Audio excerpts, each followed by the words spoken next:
Welcome back.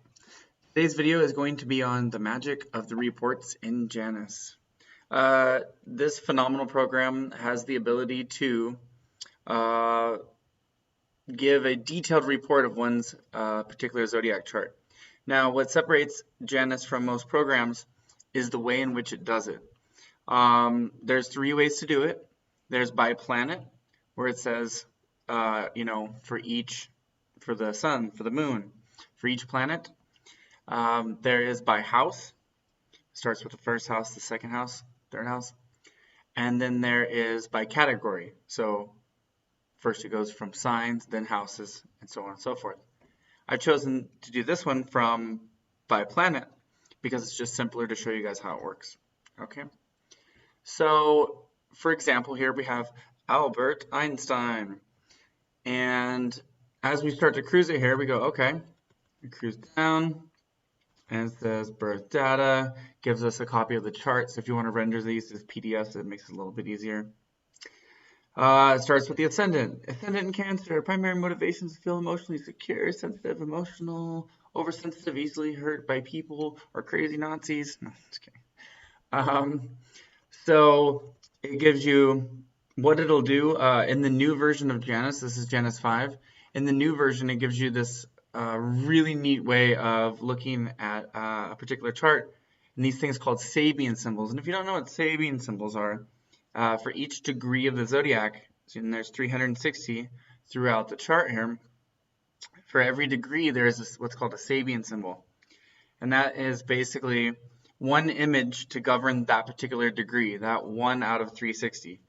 And so there's 30 per month. That times 12 equals 360. So it starts off by giving you a sort of image, almost like what the image is, and then it goes into the interpretation of it. So this gives you sort of like a little fortune cookie to start with. That's how I like to think of it. And I won't get into this. I'll get into this in a later video, but it's really cool if you check it out. I'll scroll through. You're more than welcome to pause it anywhere here and give it a gander. Okay, so it tells you the ascendant, what ascendant degree that it's in. If you don't know their birth time, don't worry about that. You can always take the ascendant out. That's what I do. I'll run this by planet. If they really know their birth time and they want to know more of their circumstantial, how it's going to play out, or if it's another astrologer, then you can render it by house and send them an extra one. That's what I like to do. Put some cool incentive there and have more data. That way you can see how things, the way that it's the same data if you do it by planet, by house, or by category, but it's the way in which it does it. It's going to be the same data, but it's going to be in a different order. You will learn so much about astrology by doing it in those different ways. It will trip you out. Okay. So it does the ascendant's degree, and then it goes into the aspects. We can see right here, it has the 150 to the moon. So that gives it that tension. Here is squared Venus, blah, blah, blah. And then it goes into midpoints. And if it was the last thing I was to tell you, if there's one thing that you're here to know about Zodiacs by Zay, it's that the magic that I've been able to heal people's lives with and even go and successfully navigate and crash the first annual Vibrational Astrology Conference is all because of this thing called midpoints. I won't get too far into it. Again, this is for a different video. But essentially, because one planet happens to be in between these two, you get this particular interpretation here. And you would think, okay, well, everybody's going to have something in the middle of something else. No, those exact or have the same as somebody else. Those exact midpoints you have, it will take 4.5 million years for the clockwork to go around to where it equals the same midpoints and the same electrical sort of configuration that you have for somebody else to have that. Okay, so see, the ascendant is in between Uranus, Pluto. So here it is. Here's the ascendant. There's Uranus. There's Pluto. Boom. It's in the middle. Ta-da. So just because of that, so you have the personality, you have all the explosiveness, and then you have all the finality and transformation. So an intense, restless personality, compulsive urge to make changes, pioneering, reformative activity. Crazy, right? contending with stress and pressure, unpredictability within the environment, and so that's already on his plate. He's already going to deal with that. So, okay, now we go into the sun. The goal here is just to show you how this works, and it's you know, the neat thing about Janus is this has helped me to become a better astrologer and a better therapist just by realizing the way that things stack. And I always tell people that the best medicine you can have is knowing that there is a cycle to these things, that there is an order to things. Okay. Sun in Pisces. So it tells you, we did the ascendant. So the ascendant wouldn't tell you what house it's in because that is the first house, the ascendant itself. But essentially is, okay, Sun in Pisces. So it starts off with what, you know, because we did it by a planet. So it's going to take each planet. For example, here's the Sun. It tells you what sign it's in. It tells you what house it's in. It tells you the aspects. And then it tells you the midpoints. Or it tells you, sorry, sign, tells you house, Sabian symbol, then aspect, then midpoints. And within that, you have, at least in the Western astrology spectrum, you have the start of everything you need, especially when it comes to sitting people down and getting therapy done, to show them that there is an order to things and to have them take responsibility for where they landed and that, hey, this is your biological instruction manual. And it's a lot of fun, I'm telling you. This is every Days of Our Lives episode and every Simon Cowell thing you've ever loved all boils down to this right here. So it's a beautiful thing. So he's got the Sun in Pisces, and so that's going to affect the individuality there. Sensitive, emotional nature, great feeling depth, all this, but it's operating in a sort of Capricorn way. So internally, the person driving the car is going to be Pisces, right? It's going to be changeable. It's going to be mutable water, right? He's going to be the antenna, but it's going to come out in a 10th house way. So it's going to come out in a Capricorn way. So as soon as, I like to think of it as like a funnel. And so the person is the sun sign, and the closer you go to the ascendant, the more it spreads out into the world. So the person driving the car is Pisces, but how it's going to manifest is going to be in a Capricorn. He's going to go and get things done, okay? Because his sun is up here at the top of the chart. Ambitious to rise to a position of prominence and importance, and so that's always going to follow him. And he also has Mercury, Saturn, and also Venus all right here. Although the other three are going to operate in a more cardinal fire way that we know as Aries. Okay, trip on this. Ready for this? Look at this. His sun sign is on the degree. Now, anybody could have this. Anybody who is born on the 24th degree of Pisces. It'll say 23 under it, but that's because 00 is the first degree. So if you're born on degree 23, that's the 24th degree. Does that make sense? Okay, look at this. And I didn't make this up. You could look this up yourself. A European scientist is living on a South Seas island alongside a superstitious native population, isolated pursuit of truth, establishing a beachhead in some field of human knowledge, building a... You can pause this and go into this. It's bonkers, okay?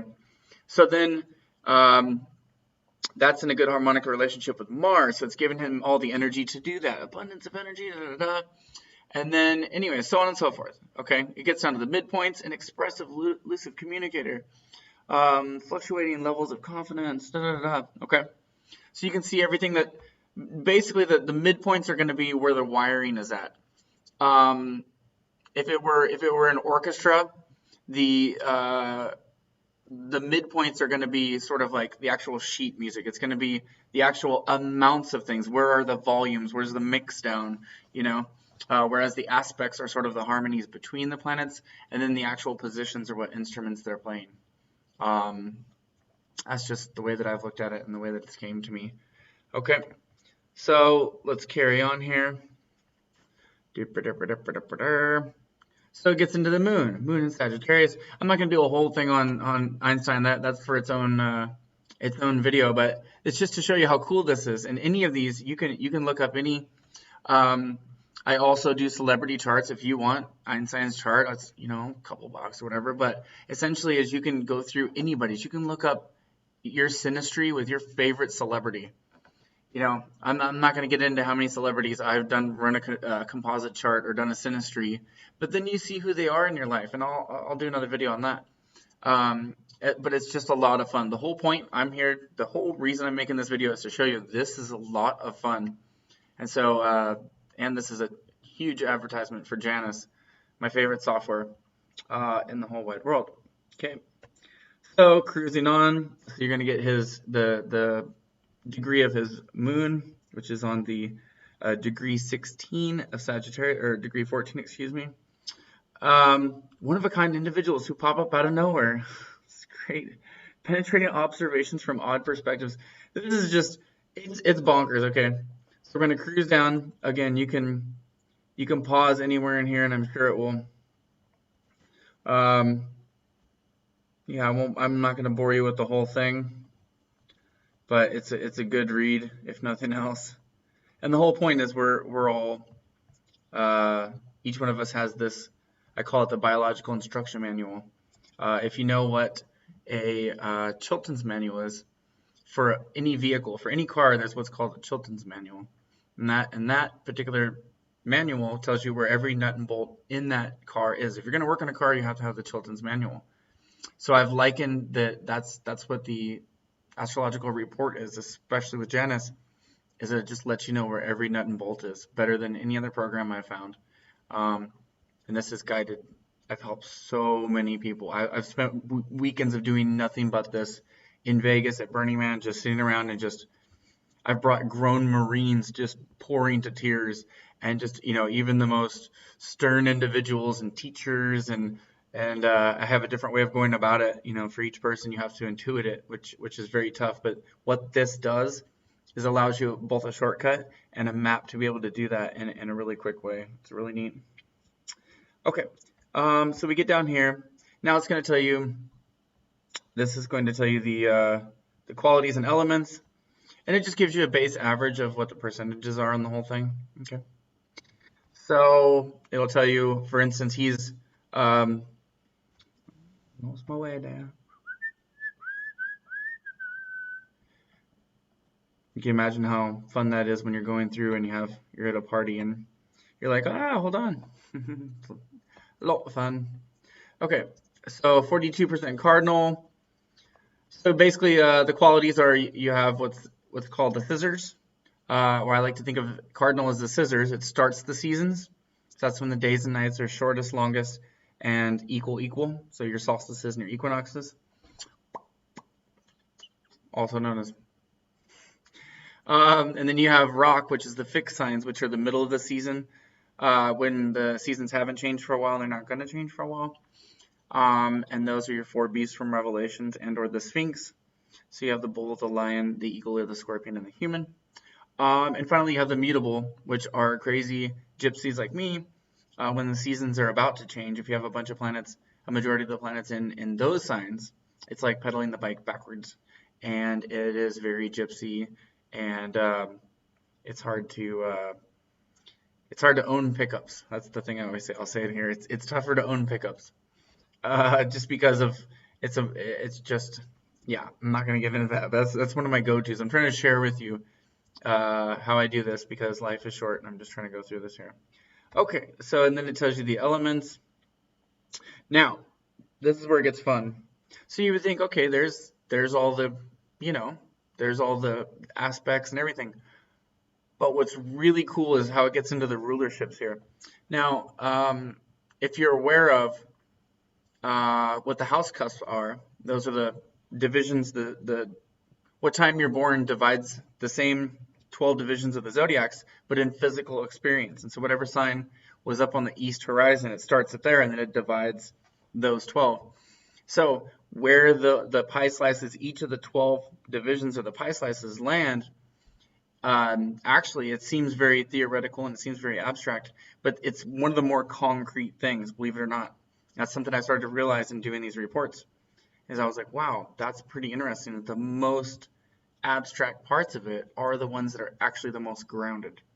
And that's what separates it and keeps astrology from being accepted by academia, thank God. But it's also what gives it its unique charm, and kind of it protects it in its own way. It makes it magical, very magical. So we can see he has 2 house cusps here, the ascendant and the second house are both in Cancer. So that doesn't just give, it doesn't just give these qualities. We'll see here in a second that where the rulers are at has a lot of effect on that. And the moon, who actually rules both of these houses, is actually portaling energy to and from. It's a very toroidal thing. So we'll get into that in a second here. So yeah, it tells you where each house cusp is at.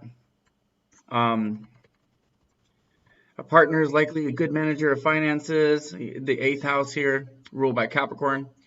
Einstein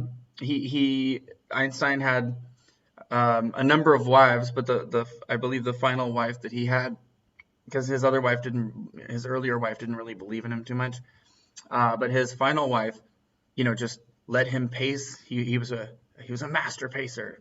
So he'd pace back and forth and just get his work done. And she would bring him food and, copious amounts of coffee. And she would just, here you go, honey. And so,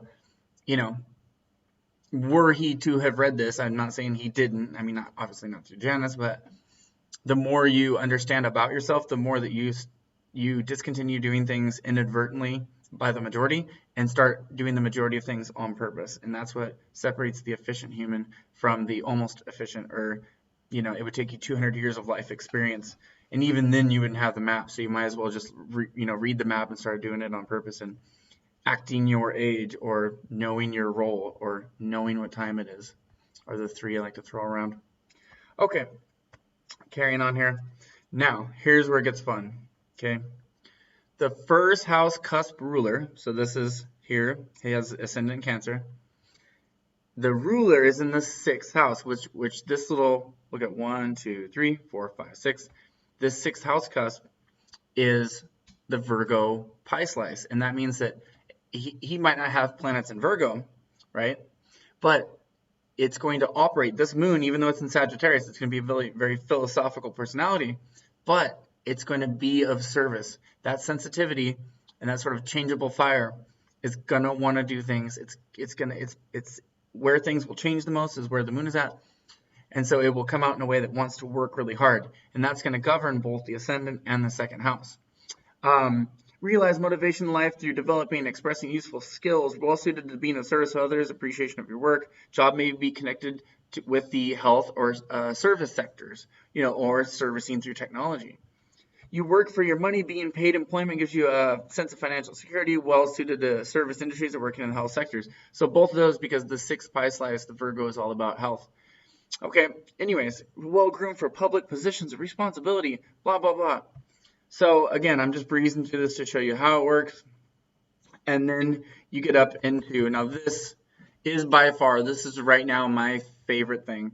And that's that the house cusp lands on a certain degree. That degree's paragraph, for some reason, the Sabian symbols, the little poetic, sort of fictional scene sort of imagination, ends up being so spot on. Oh my God.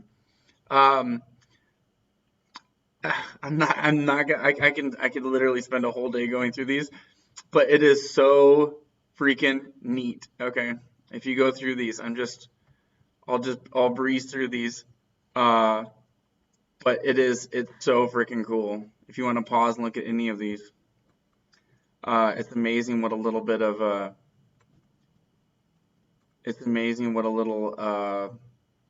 research can yield here.